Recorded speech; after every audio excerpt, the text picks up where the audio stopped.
Alright, so when you're changing out your bed knives at the end of the season, or you just need to change the bed knife in general, a couple of things. This one here, I already got the bed knife off, and I will show you how I did that. But what you're going to do when you go to put your new bed knife on, alright, is you're going to have to get these sharpened, and they come wrapped. But when you take the other one off, before you go and throw this one up there, good rule of thumb is you can see real closely. I mean, these things get a lot of rust under here from rinsing them off after each service.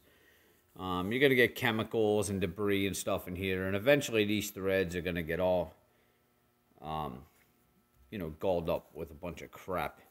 So a good rule of thumb, what I do is, this is real rough. You don't want to throw that new blade back on here because these are going on your greens. And when it comes to your greens, it's all about precision. And you don't want any unbalance in your blade here, anything unlevel. So I'll normally just take a wire brush, just kind of smooth this out. Get all this old rust off. Alright. Definitely want to get this clean and nice and smooth before you put your new bed knife on there. Another reason you want to do that, once you go and put that new bed knife back on here, and you don't do this, or let's say when you're cleaning this and you only clean one side really good and not the other side, I mean, remember, these blades are all about precision. And even just being a little bit off, a little bit of rust on this side will allow that blade to sit unevenly. And you're going to be fighting with that machine all season, figuring out why the heck is this thing not cutting right. I'm adjusting it right. My settings look accurate on the gauge. But your bed knife is not seated properly. So you want to start from the ground up, which is your bar.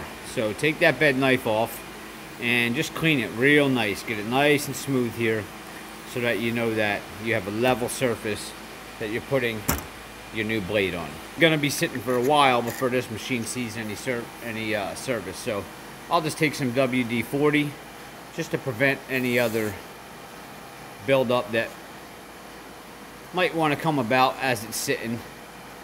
And I'll get this lubed up nice. It's good for all your threads in here too. Keep it lubed up over the winter. Put a nice coat of oil on there and prevent any rust that might want to come back, depending on where you're storing it too. So this way you're putting a nice clean blade on top of a nice smooth surface, and then that'll be ready to put it on the grinder to sharpen it. Alright, just put a nice coat of oil on there like that. Now when you're removing these bed knife screws, you're not going to be able to do it with a screwdriver. Alright, and trust me, I've tried when I couldn't find my proper socket for this.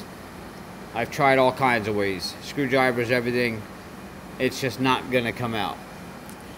I've even had a metal strike that I would put in here, and that I will show you a tip also, to put a metal strike in there if these things get all galled up and you can't get it out of there just enough to strike it to get that thing loose. But the tool that you need for this, you can get from R&R. I have one on my gun already here. And there's two different sizes. This one's got a little bit of a wider tip on there. Alright, but there are going to be a couple of other machines that have, let me see if I can find it here. There we go.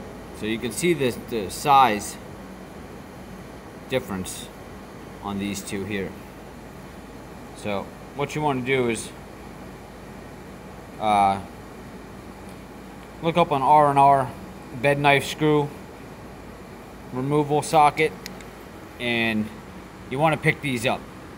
And basically what that's going to do is, you can see, well, hopefully you can see, I'm trying to get this camera in there, but that is engineered to fit in that groove just perfect. See that? And when you're taking these off, it's going to be hard to show you with one hand, so I'm just going to kind of talk about it right now. But you got to have even pressure on that gun. Alright? And you definitely want to use an impact gun. Alright, but make sure that that is level on there, because even if it's up a hair, you're going to score up one side of this screw, and it's going to be difficult even with the impact gun to get that off, and that's where you're going to have to get your striker in there to kind of free it up. So make sure that that's nice and flat when you're putting pressure down on the gun, and don't give it full torque, just little squirts and kind of nudge that thing till it comes loose. So I'm going to try to set this phone up and show you what I mean by that. Alright, it's hard to get the phone over my shoulder here by myself, but again, put this nice and flat on there. Don't go full speed like that. The gun's just going to hop out. You got to get it nice and flat on there, hold a little bit of pressure, and just little squirts of air there. Just like that. That'll pull that screw right out. It's not going to work if you put a regular flathead on here, I assure you.